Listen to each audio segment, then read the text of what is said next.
కడప జిల్లా బద్వేలు పట్టణంలోని జ్యోతిరావు పూలే విగ్రహం వద్ద ప్రజా సంఘాల ఆధ్వర్యంలో నిరసన చేపట్టారు.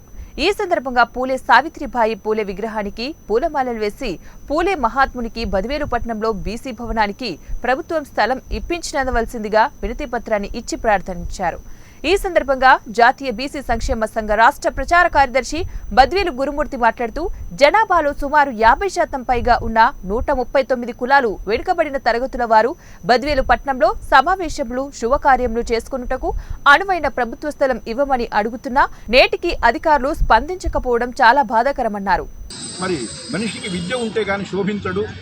మనుషులు విద్యావంతులు కావాలి, సమాజం బాగుపడాలని తప్పించినటువంటి వ్యక్తులు మహాత్మా జ్యోతిరావు పూలే, తర్వాత అలాగే సావిత్రిబాయి పూలే.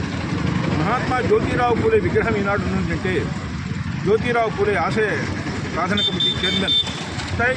అటువంటి ప్రభుత్వాలు ఈరోజు నిద్రపోతూ బీసీలను గమనించకుండా బీసీలను చిన్నచూపుతూ బీసీల మీద ఉద్దరిపెట్టుగా చూస్తున్నారు. కాబట్టి అటువంటి బీసీలకు ఒక బీసీ భవన్ ఏర్పాటు చేసి జ్యోతిరావు పూలేకు ఆత్మశాంతి కలిగించాలి, సావిత్రిబాయి పూలేకు ఆత్మశాంతి కలిగించాలి. ఏది ఏమైనా కూడా ఇష్టంగా జరుపుకున్నాం. 7వ తేదీ 9 గంటలకు జయంతి ప్రారంభమవుతుంది. కడప నుంచి చాలామంది